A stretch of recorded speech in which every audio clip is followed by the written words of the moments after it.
We're live.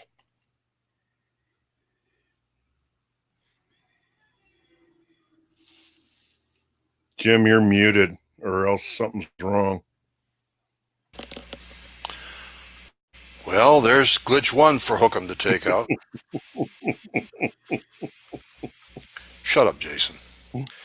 Anyway, hello everyone, and welcome to the Reloading Podcast here on the Firearms Radio Network. I'm not Mike. Mike is in the background. Mike is a bit under the weather, but he's playing. He's doing. No, I'm not. Well, there's glitch one for Hookem to take out. I just picked it up. Shut up, Jason. Hello everyone. I just had to mute YouTube. Anyway, all right, let's go back to the show.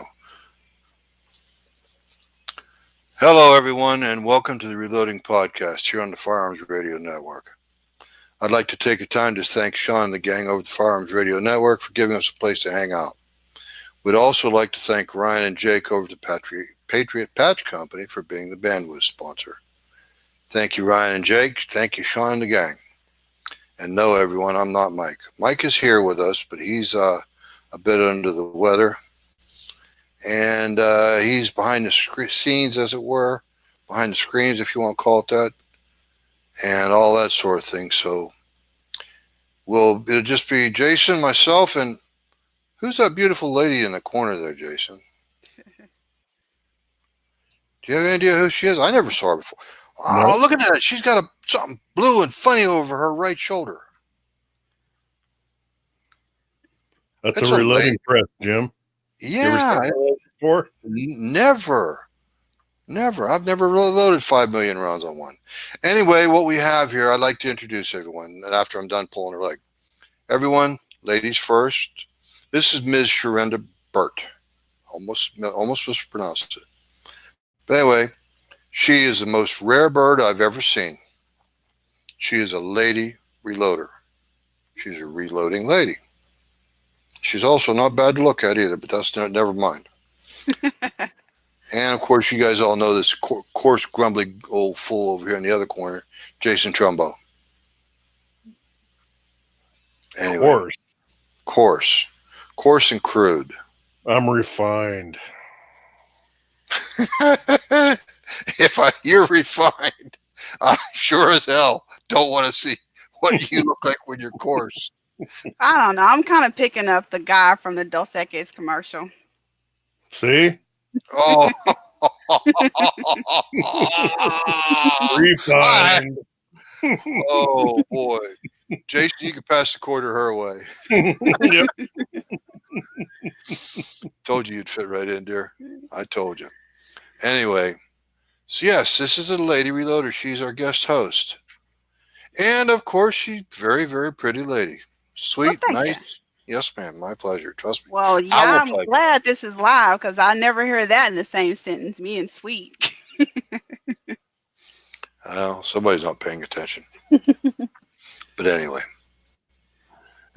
so what we usually start our show with after that intro is, Jason, what'd you do this week in Guns and Reloading, you bum? Come on, think of something. I'm trying.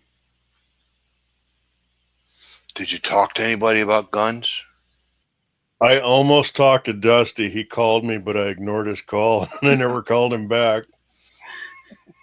That's about as close as I could come. You mean to tell me those paint rollers don't let you talk to other guys that you're working with? Or you got to They do. He called me when I was out in the garden Saturday morning, and I was right in the middle of something, running a rototiller. That's why I didn't answer. And I just blanked on calling him back. I believe he went out shooting with his wife again at that 850-yard range. Mm-hmm. I think I saw something on one of the media deals, but I haven't talked to him yet. So that's a question. That's a question I've been meaning to ask you. You and I are very interested in long range. You've shot what, a mile now? Mm-hmm.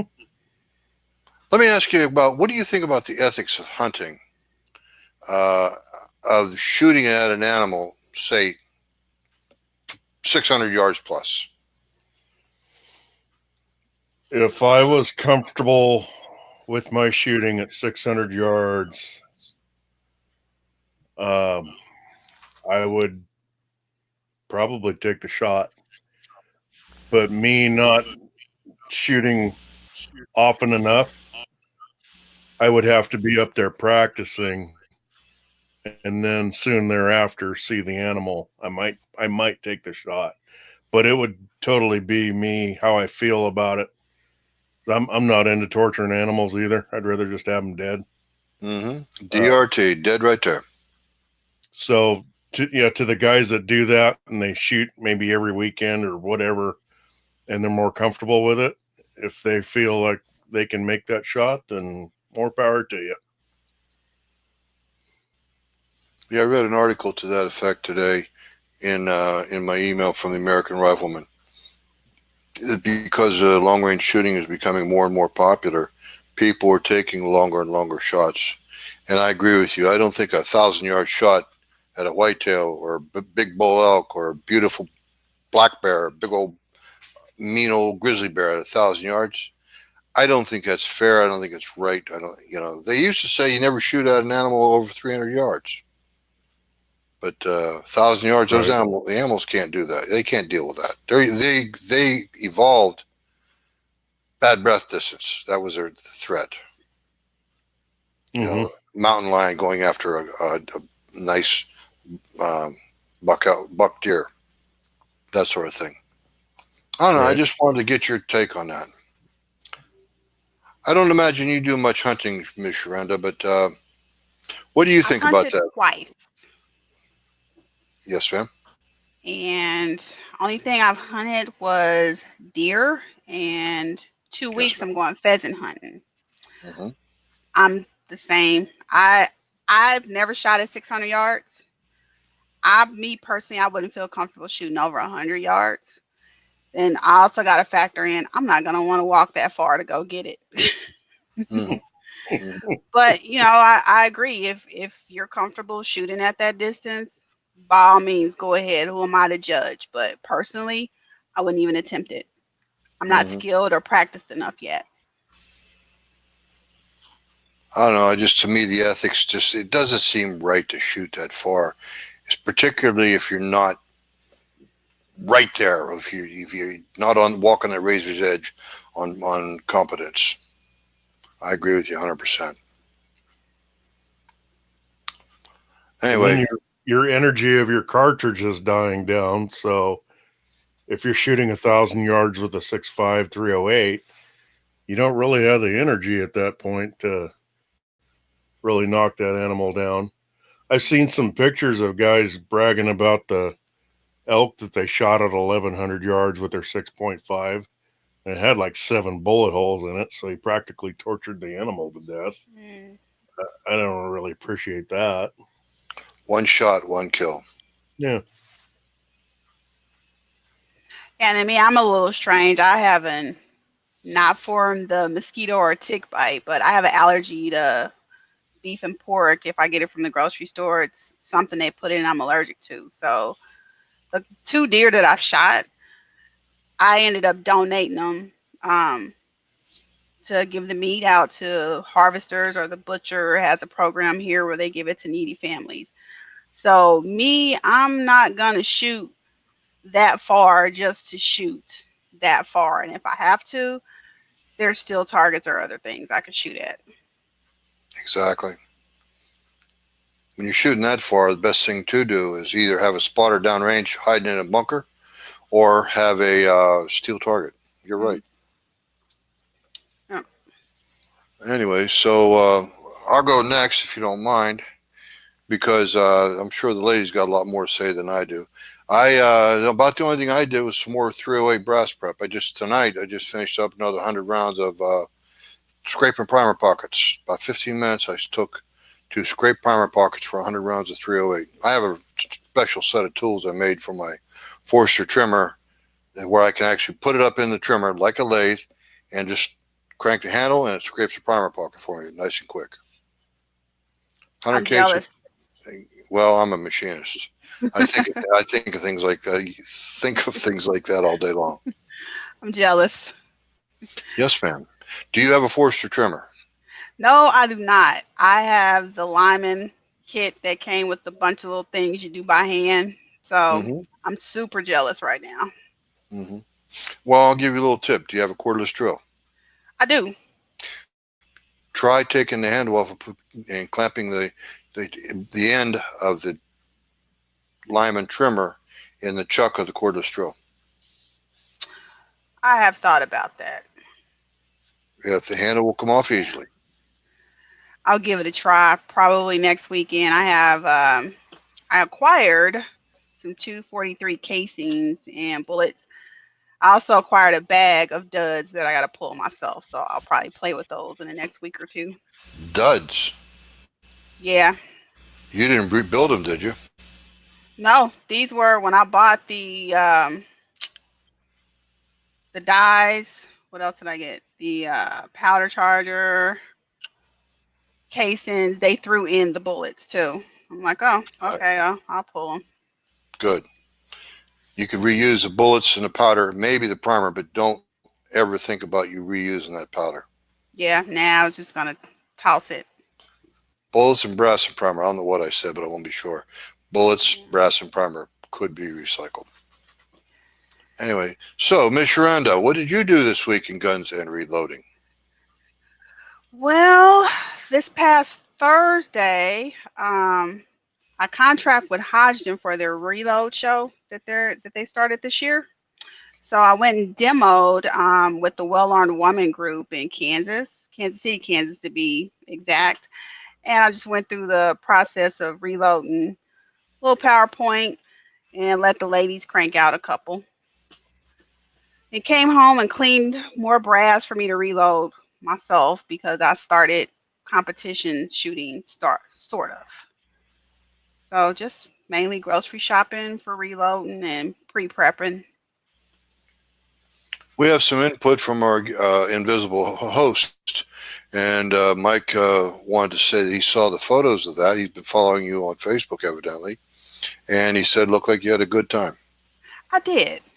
And I was surprised at how many ladies were actually interested. Sometimes it's hard for me to read, if they're really interested in some of the things that we present, but just find out I have to probe or just get them involved. And I'm like, oh, okay, they actually are interested when they actually get to do the stuff, is what I call it. Do the deeds. What else, if anything?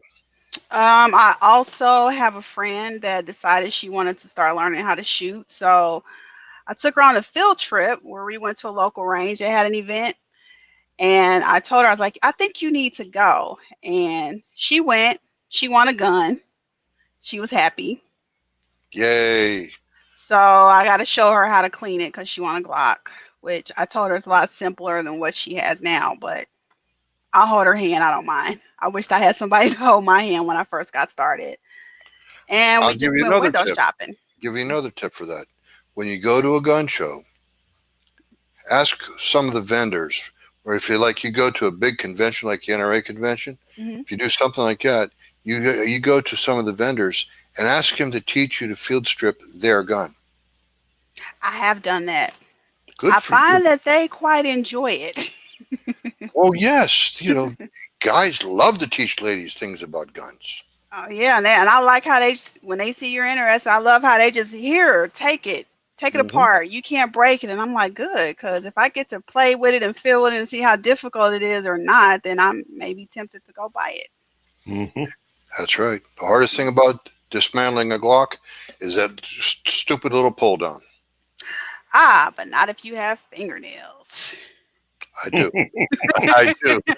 I do. You must have nice, well-developed fingernails. Oh, they're assisted. I have acrylic overlay. That'll work too. Yeah. Have you done anything else, ma'am? No, other than, oh no, that's a lie. Every couple of weeks I go through my wish list. I actually have notebook of stuff. Mm-hmm. Don't pay attention to the unicorns. So You I are have the unicorn, dear. You are the unicorn. I like to think I am. So I have a list of things, pretty organized for what I may need. I still have to focus on accessories and stuff. So I'll go through my list, see what's left, window shop, try to see where I can get the best deal because getting started, not cheap. No, it's And not. some things I only want to buy once. Like I don't want to invest in a $20 part when I could spend 80 and have the lifelong part. So that was pretty much just window shop. I have a different version of window shopping now. Buy once, cry once, right? Exactly. Mm-hmm. Well, there's something else you've been working on too. Yes, I decided I wanted to start competition shooting. Really? Yeah, I went to a steel challenge about a week and a half ago to just watch, but they made me shoot, like literally barely twisted my arm and made me shoot. So that was fun. I just really went to watch, but I find that with gun people, you can't just go watch. I mean, you literally have people, hey, I got my wife's gun in the trunk. You can shoot it. And then you're getting belts from over here and magazines from over here. And it's like these little magical Santa elves. Just grab your hand and just throw stuff in your hands. But I did have my own gear. So that was fun. And it wasn't as intimidating as I thought it was going to be because I was really with a group of fun, good guys. They knew that I was a beginner, so they walked me through the whole process, and I did not finish last. You notice she said guys, good guys. Were there any Yep. lady shooters there at that time? I want to say that maybe there was one lady, but she was running a different route. It was the same match, but they just ran it in a different order. I'm not 100% sure if she was shooting. And when I looked on the roster, I couldn't tell if, who was male, who was female. But for the most part, there were two women that I saw, me shooting, one potential shooter. Um, Naturally, I was the only black woman there. Didn't make a bit of difference to anybody. That's right. And I enjoyed myself. Oh, and there was one little young lady that was her dad's helper, and the only thing she did was make sure she kept his chair warm. She's about 8 years old. So yeah, that was fun, and they invited me to their competition shoot last week. I left my gear at home on purpose because I just wanted to observe it. I've never seen one. Sneaky. Same thing. My wife's gun's in the trunk. I can get it. We have an extra belt, and I'm like, no, actually, I really do just want to watch because I really wanted to focus on what they were doing. Those guys, it was all fun. It was all friendly. There was no intimidation or what do they call it at the gym now? Lunking, lurking, none of that. Lurking. Lurking, lunking. And after I watched the match, they made me run through the drills with them like they did, which is really neat. I was supposed to go back today, but I now remembered the podcast. So what I did was sneaky. I posted it on my Facebook. I have a couple of ladies that shoot. Two ladies met me up there. I didn't tell them I wasn't shooting because they wouldn't have stayed. So I introduced them. They got geared up. It's like, okay, I have to go do the podcast. By that time, they were committed. So when the podcast is over, I'm going to text them and be like, so did you guys enjoy yourself? And then we're going to start going every week. Sounds like fun. Yeah, I tricked them. Good for you. Sneaky lady. Sneaky. The magical unicorn lady. The only thing I don't see is horns on that lovely head. Oh, they're hanging over there on the other wall. I had that coming. Sharenda, read the notes that I put up. Let's see. So is it published yet? Is it open? No. Okay. So Jim and I have been working on he tricked me. We've been working on a Facebook page called Women Reload 2. Just from a beginner's perspective, some information on what you would need if you wanted to get started. we've been posting articles on brass, bullets, different types of machines. The only difference is, with the exception of gym, it'll be all women. Because I've noticed that a lot of the women that I have demoed or showed how to reload, and I do have quote unquote reloading parties. They may join some of the groups, but they're a little intimidated, or they may not like some of the attitudes that are in there. Not saying that that's ever happened in the reload group that Jim runs, but some of the other ones. You wouldn't believe how many people wind up losing their membership attitude. You can ask that man right there who's no longer an admin in my group. You can ask Jason. Yeah. Jason, anybody ever get banned for attitude? Just an attitude alone? A lot. We're about learning. One of the reloading groups I was in, and I can't think of which one it was. I think I had mentioned one day that I wished I had a chronographer. That way I can actually see the speeds of my bullets and ammunition. And one guy popped in there and was like, "Oh, a chronographer is somebody that actually," and something else. And, when I looked at it, some women probably would have been upset or got in some feelings and never came back to the group. I posted, yeah, I know what a chronographer is. And yeah, I wish I had somebody that already knew how to read and had the machine that could show me how to use it, show me what I was looking at, tell me what it meant, and then maybe I would invest and do it on my own. So he quickly backpedaled and was like, "Oh, I'm sorry. I think I understand." And I'm like, this is why there's no women hardly in these groups. Too damn much testosterone. Not enough education. Like, I know what I know, and I don't know what I don't know. And I'm one of those people where, so there are stupid questions, but when it comes to firearms, ammunitions, I believe there is absolutely no stupid questions. The stupid ones are the ones that are not asked. That's one of the ways we started the reloading room. I used to get foaming angry at the mouth when people would say, "Can I ask a stupid question?" There is no such thing when you're in the beginning and learning. There's no such thing as a stupid question. The stupid question in my case would be, "Jason, you got a yellow T-shirt on?"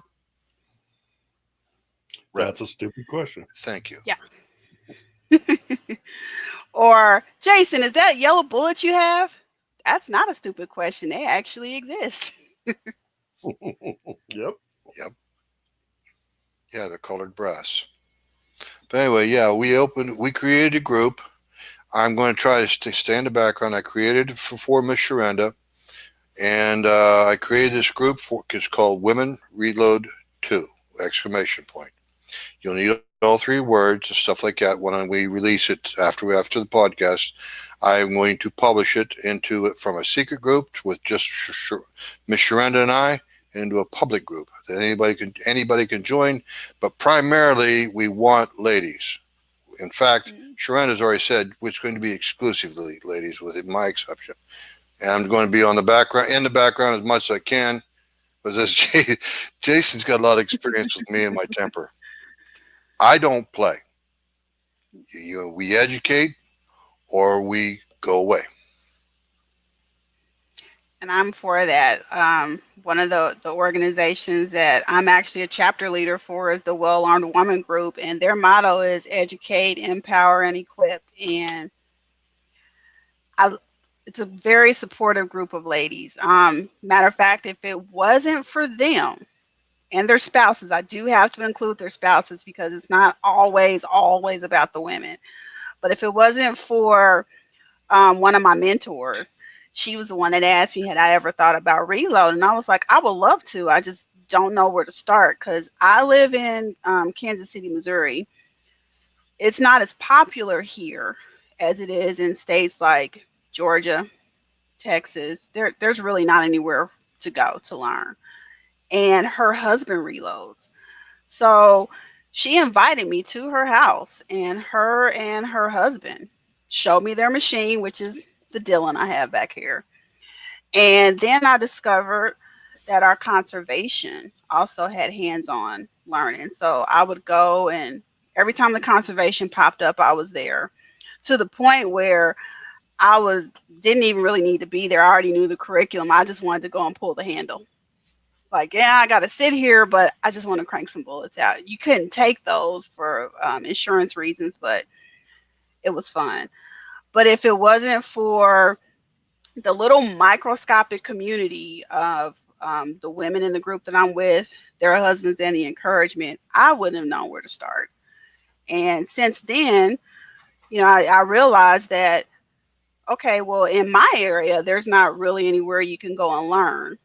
And people that do reload, they don't really advertise it. So you never know who to ask.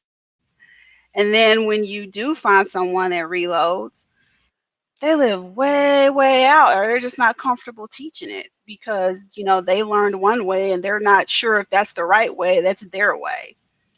So I was kind of excited when Hodgdon had their road show announced at SHOT Show. And Hodgdon is local in my area. So they provided the means with one of our local ranges where it wasn't published, but they brought in a group of instructors that actually had a 2-day course where we can go through, learn how to reload if you didn't. But I was already sort of experienced, but the experience I had wasn't textbook, so I didn't know if what I learned was the right way. So when I got there and I realized, well, the people that showed me actually did know what they were talking about. At least I passed the NRA test. But then it made me realize, well, I had so many ladies that had been interested that I really didn't feel comfortable teaching them because I didn't have anything back and saying I knew what I was doing.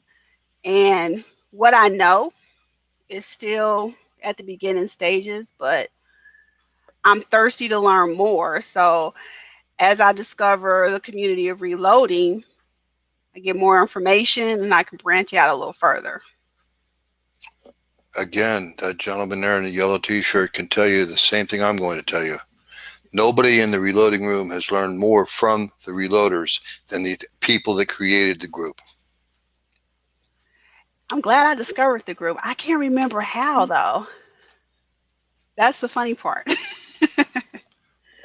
I don't know if you guys found me or I found you. I found you, but you had found us in the reloading room. But that's to come. But you must have done a reloading Facebook search for the word reloading and asked to join. I did. Because we had to close the group down simply because, and that's something you and I need to talk about. We had to close the group from public, where I'm going to open up the group tonight, to close because we were getting people trolling. What they would do is they'd pick out a posting that says something about there might have been a $sign in the posting, and they'd report it to Facebook. Or they'd put up somebody would have two accounts, and one would put up something for sale, put this clip up for sale, and then they'd turn around the other account and use the other account to report the clip for sale and report the group. So it's trolling. Yeah. It's double-handed trolling is exactly what it is. It is really ridiculous. The politics, the ignorance, the limited thinking, whole misconception around firearms. I think it's really, really ridiculous. It's all 2A issues. It's all 2A issues. Yeah. But anyway, so we got to the point where you discovered the reloading room, and my weekly thread that I put up of trying to take and just continue the conversation in the reloading room, I put up a bunch of photos simply to take and try to tell the beginners, we know where you are. This is the one time the first time I put up a series of pictures with powder kernels. You just saw me do that in WRT, and primers, bullets, brass, and all that sort of thing. And then now in the reloading room, I put up a series of gun photos. I started out with pump guns, pump rifles, lever action rifles. Then I moved over to single shot rifles this week. I think you put a like on both of them. And I happened to see the name Sharinda Burt. Who the Jiminy is that? And then you got got yourself in a whole bunch of trouble because you found yourself a mentor. You didn't ask for him either. He took you under his wing, whether you liked it or not, lady. Hey, I'll take it. The I'll thing take it. is, anything to educate and continue and to procreate the Second Amendment, yes. But this is about education, about teaching people how to safely reload their own ammo. Yep. Hell, Mike and I, Jason, and all of us regular hosts, we have a T-shirt that says, I roll my own with a reloading press on it. I got the patch. We got the shirt from the same outfit that made that patch for you, ma'am. Aha, I need to go get that shirt because I haven't looked for the shirt yet. But I definitely have the patch that I wear proud when I go to the store. Yes, ma'am. But anyway, so yes, that's exactly where we're at now on that. And geez, that's that's a long way around. What did you do on Guns Reloading this week? Yeah, we've been working on that pretty steady.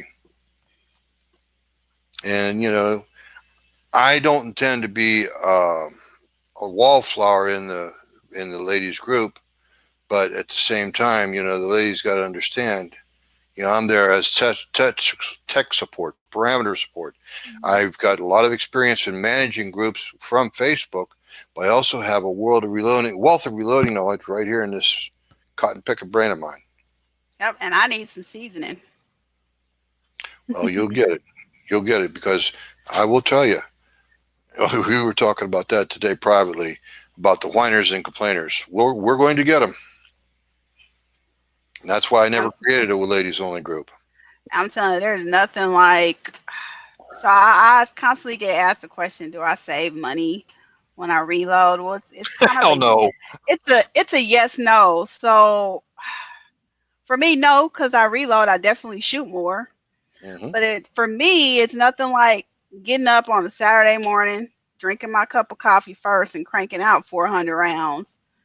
Mm-hmm. Before noon and not have to worry about or panicking because Walmart's not going to sell their white box Winchesters anymore. That's not right. a problem for me. Ammo shortages. What was that? I lived through the ammo shortage of 2008. And you know, why was it short? Because people were buying the hell out of it.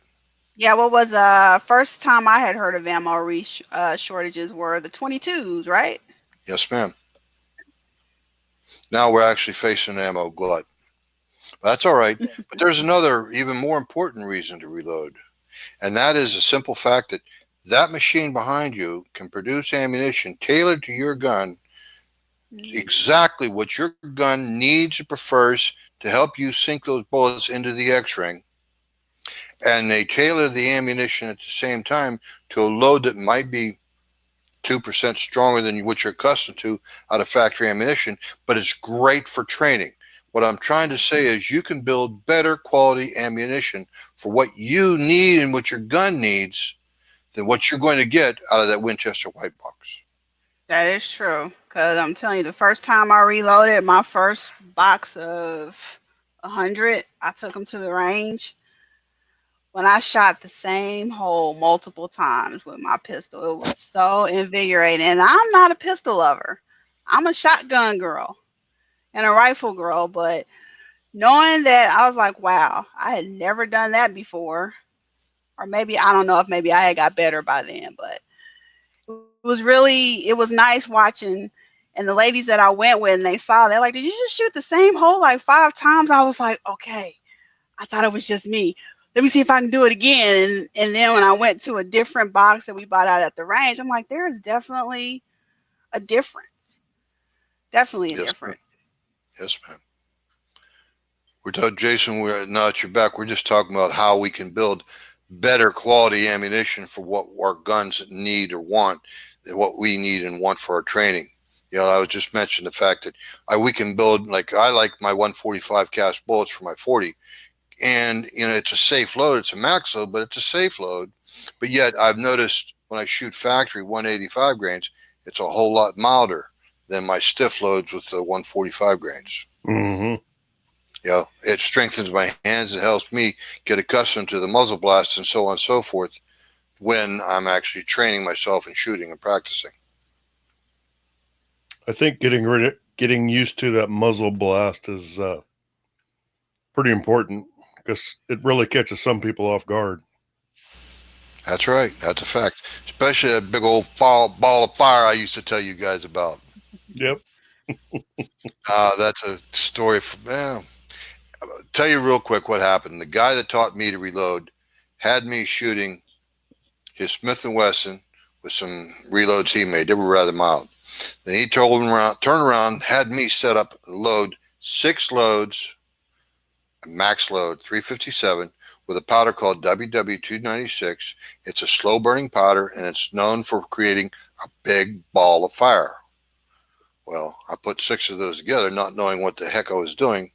It was just about dusk. Went outside, boom, boom, boom, 6 times. He says, "Now, you still want to learn to reload?" I says, "Yes." I says, "What just happened?" He says, "Come on in the house. I'll show you what you did wrong. I made you do it."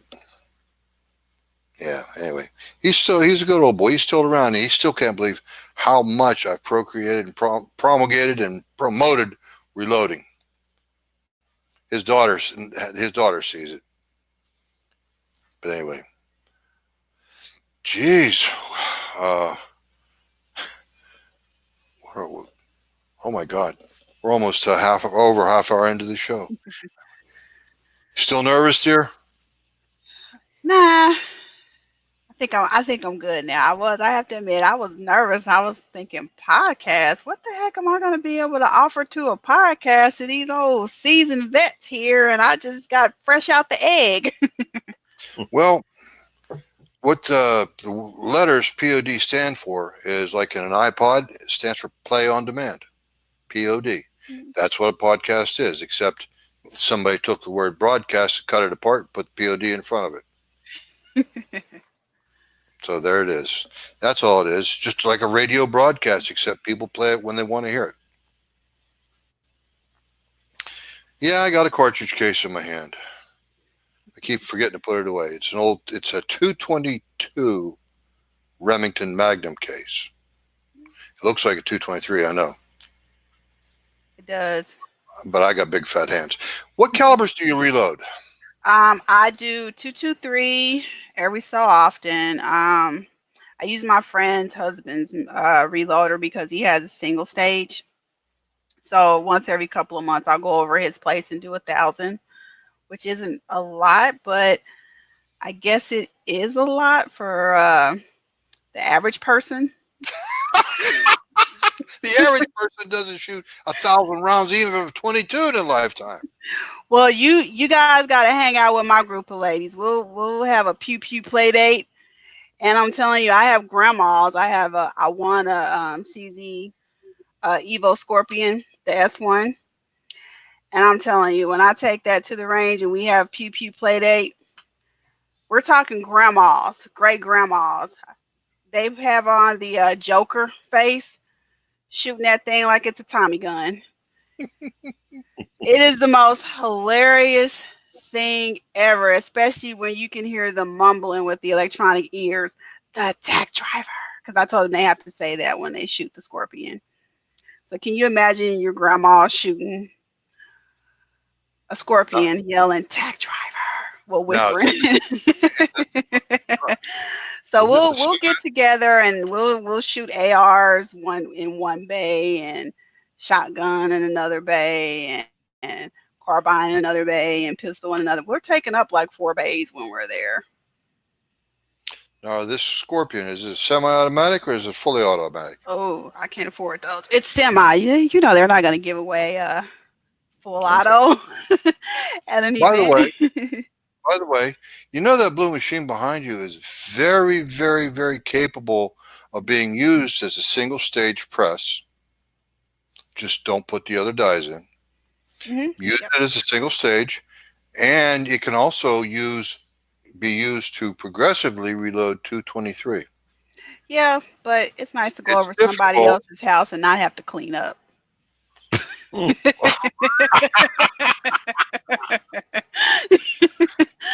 Plus, he has all the stuff. He has these fancy trimmers and this annealer. He's got all the stuff. He's my try it before you buy it guy. There you go. You got a mentor out there in Kansas City, Missouri. Yeah, I do. Since that I've discovered Reload, and I found it's a whole new world out there. Yeah. Oh, It's I also load 243, 945. As soon as I can afford one, I'm gonna start doing shot shell too, because I do trap and sporting clay. Hold on, Mike, if you're still there, how much is a Lee load all? I think the last time I heard the price on those, it was like $35. Yeah, but I've seen the and I hate to do this. I've seen the quality. I'm not so sure if I want that $35 reload. I think I'd rather spend a few bucks more and get a mech. There you go. Yeah, Mech Junior. Yeah, there you go. Well, Mike says the price is a little higher than that. Yeah, they're about 100, I think, 75 to 100. I meant for the Lee load all. Oh. Yeah, no. My price is low. But anyway, yeah, go for the Mech Junior. Why not? Yeah. What is it, Mech Junior 600 or something like that? I think so. And I get a lot of people telling me, "Oh, you're not gonna save anything." And for me, it's not about the saving. I like reloading. Well, Sharenda, I'll tell you something that I've heard Mike himself say. When you're reloading your own 12 gauge ammunition, you're reloading ammunition the equivalent of Winchester AA factory loads. Because remember, we're building better quality ammunition with components that we've adjusted to suit our guns. Yep. And I can definitely use all the assistance I can with smashing those clays. Yeah, that's a tough game. Yeah, it's very fun and therapeutic. And also, I found with reloading, get you out the honeydew list. So everyone knows when I'm reloading, don't talk to me, don't ask me to do anything. And if I feel in the forces that I may be getting a honeydew list, I'll go to my machine and act like I'm doing something. And he may come in and say, "Hey, Kenny's like, oh, nope, she's reloading, never mind," and backs back out the room. And I'm not doing anything but giggling like, yes, another one bit the dust. I won't have to prep food or run to the store and grab something because I'm at the machine. And I probably shouldn't have said that on a live show. If he can't hear you, he probably won't hear this. Yeah, we won't share this link with him. There you go.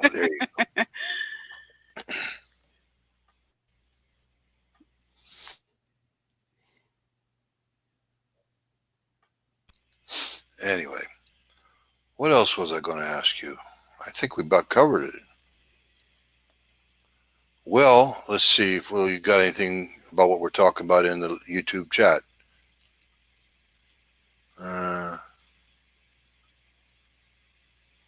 Yeah, Phil's not here. Somebody's talking about Phil's keyboard.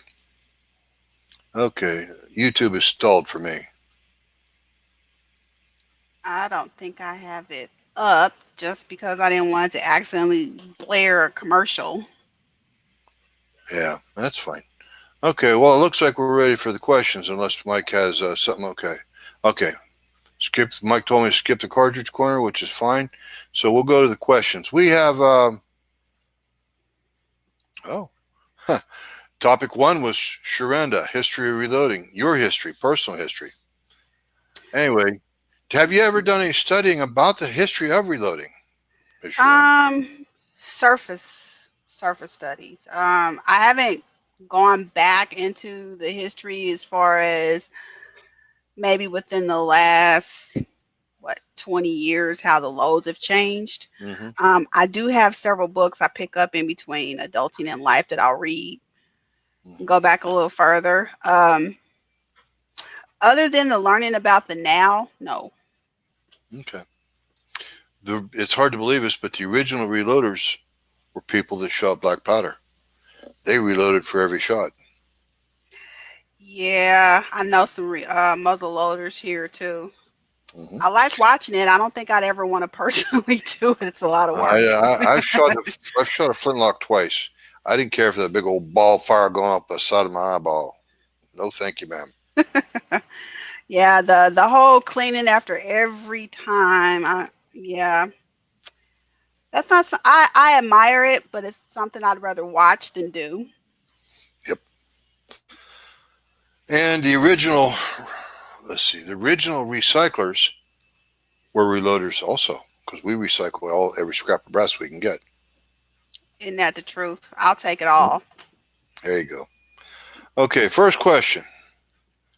This is from Ben Paulson, posted in Reloading Podcast group, Facebook.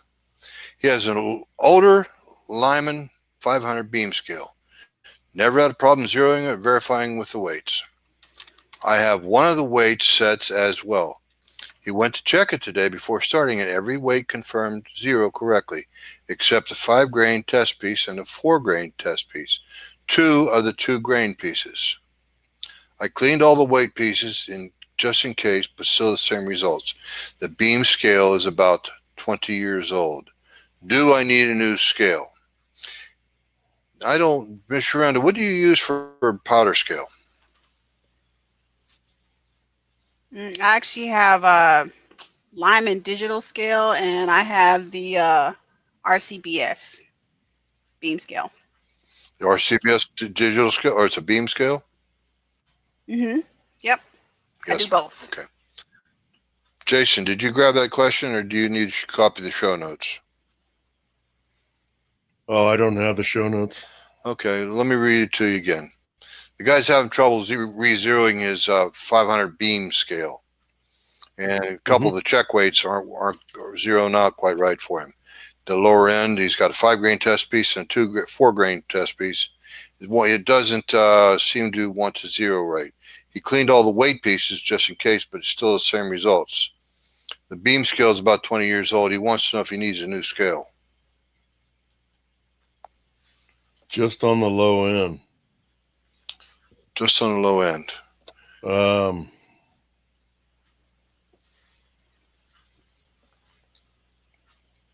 That sounds like that could be the,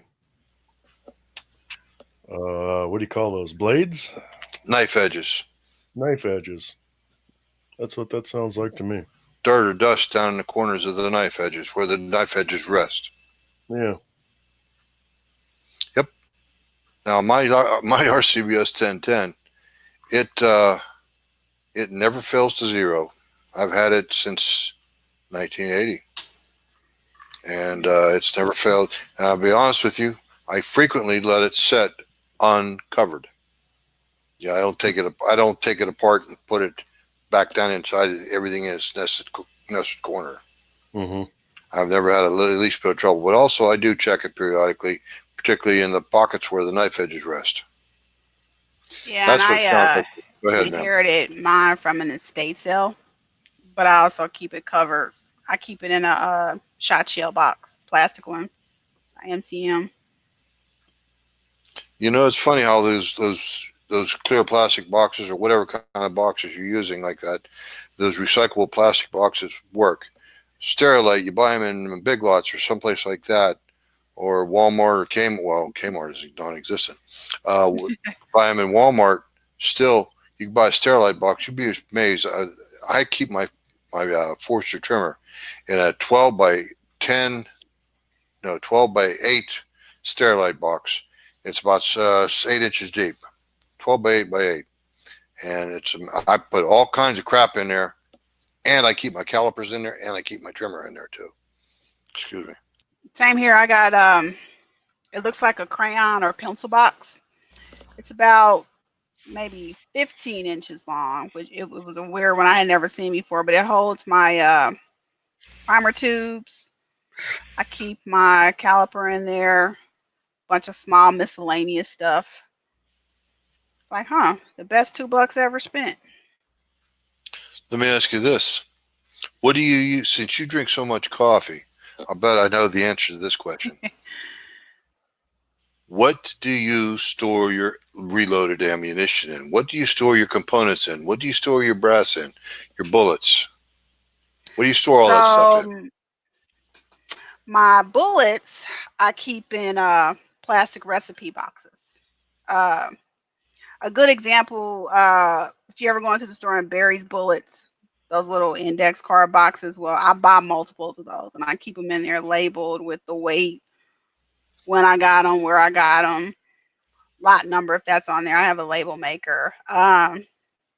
Primers, original package, of course, but Absolutely. also I have a Sterilite shoebox. I keep those in because I'm not real picky. I'll do Winchester or CCI primers.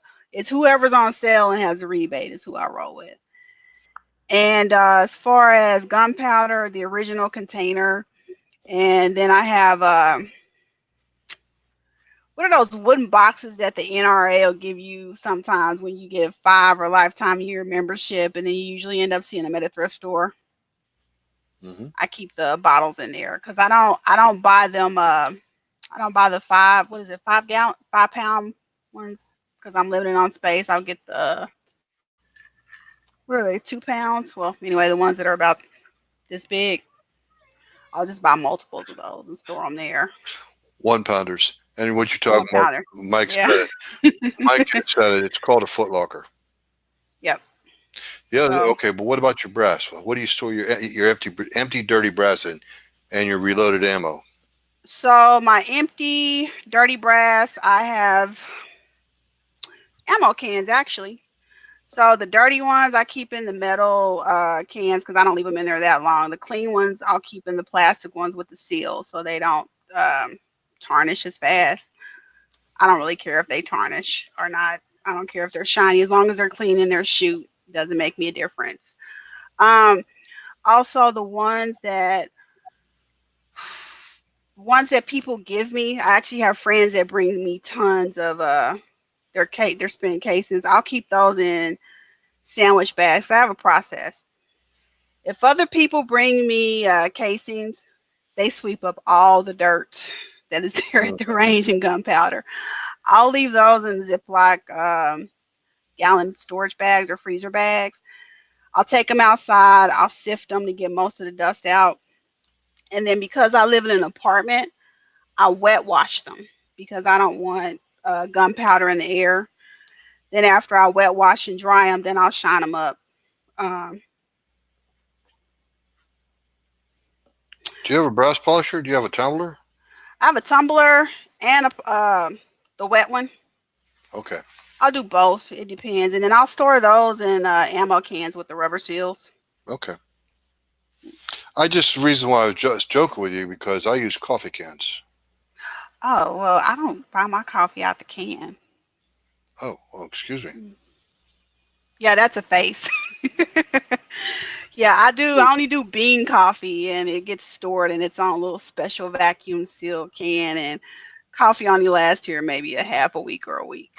Well, I had access to 2 cans a week years ago when I was working up in the glass factory in Pennsylvania, and one time I took 30 cans home. They didn't know what to do with them. I'll take them all. But anyway, I have quite a few plastic coffee cans that I use. Maxwell House is a brand I like, but whatever. The point is, use empty containers. Why not recycle it? Those coffee cans got 5, 10, 15 years worth of life in them yet. Oh, yeah, but only thing is I don't drink coffee out the can anymore. That's fine. That's fine. My wife drinks green coffee too, so I understand. I grind for her every weekend. I do have a TMI storage unit, and I might as well throw it on out there. I'm just gonna show it to you guys. TMI storage unit. That sounds like too much information. I'm scared. I'm not even sure. You have to say something, Sharon, to get the camera to focus on you. You have to say something. Okay. Can you guys read this? Oh, that. You're right. You're right. It was TMI. But the container works. I mean, it's perfect. It is. That's fine. That's fine. Recycling on a whole different level. Oh, yes, ma'am. I asked for that, didn't I? And in retrospective, these are actually donated to me. But you can put I do the have can away. in there. I've seen enough. Put the cans down, please. So, guys, Oh, you guys, if you have teenagers, this girl, I tell you what, I told her that everybody busts on me. Well, guess what? She just busted on me too. Good on you, girl. so if you have teenagers, you might want to inquire. Oh boy. Okay, so anyway, where were we? We were on a question. I think we got it answered. Uh-huh. Okay, Travis Crest. Okay, Mr. Paulson, I don't think you need a new scale. I think you just need to clean the grooves out for your scale. The grooves out for the knife edges in your scale.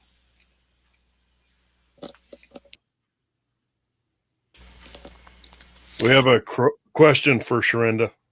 Go right ahead, Jason. Please read it. Vanessa Kitty wants to know what beans she likes. I like, of course, Black Rifle Coffee. My favorite one is CAF. I'll let you guys look that up. I also like Gloria Jean's flavored beans. Surprisingly, I like Cameron's. You can buy those at your local grocery store, Price Choppers or Hy-Vee. Walmart, not so much. I also, when I'm feeling fancy during the holidays, there's a brand called Orange Seville. It's coffee beans with dehydrated orange rinds in it. So when you grind it, you're getting the coffee and the orange flavor. And there is one more brand I get that I can't think of the name of it because I have a friend that goes to the Bahamas twice a year. No, not the Bahamas. I don't know where she goes, someplace exotic. And she brings me a couple of bags back a year. I just can't read it because it's not in English. Well, Vanessa Kitty was the listener I was hoping we would get on the air or in the YouTube channel. She was the one I was telling you about before when we were talking privately about the podcast, Sharenda. Welcome, Miss Kitty. I really appreciate you being here. Remember I told you we had at least one female listener? Yes. Hi, Vanessa. It's really nice to see you in there, ma'am. And Miss Kitty, I'll tell you what, we're going to open up the Facebook group, Women Reload 2. If you're interested, please join us. But anyway, so the next question. Travis Crest posted in the Reloading Podcast group, Facebook. First time playing with compressed loads on a ladder load.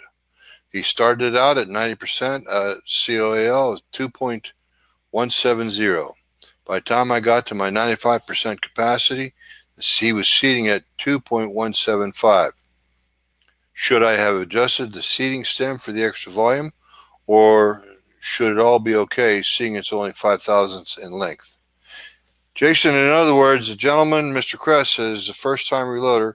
He's playing with compressed loads. It sounds like by the length, I'm going to guess he's talking 90. Going to guess he's talking 223, 556 NATO. But I'm going to guess he's talking 2.170. I'm just guessing. I don't have the numbers in front of me. But 9% of a max load. And then when he gets up to the 95% capacity, he's filling the case up. He's worrying about the 5 thousandths. What do you think? The 5 thousandths shouldn't have come from his powder load. I agree. I'm guessing that's a variance in his ogive of his bullet. I'm guessing it's actually the variance in the neck tension, what we call the bullet pull, the resistance of the case to let go of the bullet. That's my guess. Is that it might be back to the very beginning, Travis, in your neck tension, your resizing of the case, because that 5% shouldn't affect that case to the point where the powder is pushing back the bullet by 5 thousandths, extending the bullet in length, or extending the bullet out to increase your COAL. But in other words, I think you could have probably, if you have good neck tension, yeah, you could adjust the seating stem to push it in a little further if you want to hold that COAL at 2.170. But I don't think 5,000 is going to mean a whole lot. It just depends upon the caliber you're shooting. If you're shooting it out of a good bolt gun, I don't think it's going to mean a damn thing. But if you're shooting it out of an AR-15 and you've got it in the magazine, well, you got to worry about magazine fit. And they only give you about 15 to 20 thousandths in factory ammunition, factory full metal jacket, ball ammunition. You only get about 15 to 20 thousandths clearance between the bullet nose and the front end of the magazine when the bullet casing is pushed all the way to the rear of the magazine. So that's good. Is he worried about compressing his load? So he's asking if he should not set it as deep. Did I misunderstand that? I think he just wanted to know what to do. Okay. I could be wrong. Travis, if you listen to this, please go back into the Reloading Podcast group Facebook and help us out with this. I'm not sure we understood. What caliber are we talking, sir? And what kind of a rifle are you going to be shooting out of? Cartridge length that long, it's got to be a rifle casing. Because I know, I don't think it's 308 because the 308 case alone is 2.015. And that's not too far off from the overall length of the whole cartridge here. That's why I was saying I think it's 223.556. Let's see. Mike, you got anything to add to that? No, I guess not. Well, give us a second, guys. I don't know if Mike's typing or not. Nope. You got nothing to add to that.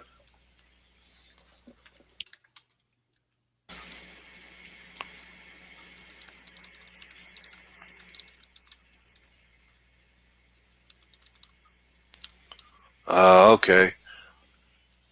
Mikey, you think it's about time to sign off?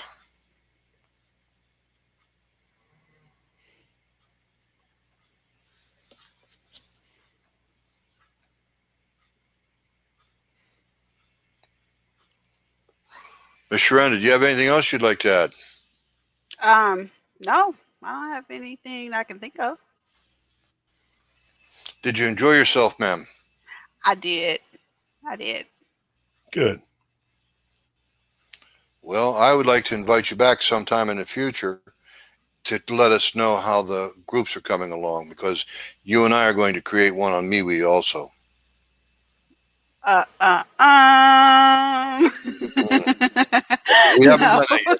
We haven't done that, folks. It's just we haven't done that yet. But anyway, Jason, you got anything you want to throw in there? I don't believe so. Ms. Sharenda, when we sign off, we generally have a tagline. Mike is going to probably cut his in because his voice is down the tube or out in the gutter or wherever he likes to put it. Jason likes to say, be an asset, not a liability. And we have a couple other taglines. If you have a quick tagline you want to throw out there, by all means. Jason, have at it, brother. Be an asset, not a liability.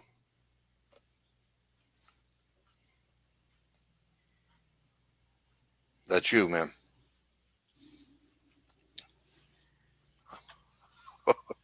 Okay. Anyway, take somebody shooting. Teach someone how to reload. Do something important. Preserve the future. Support the Second Amendment.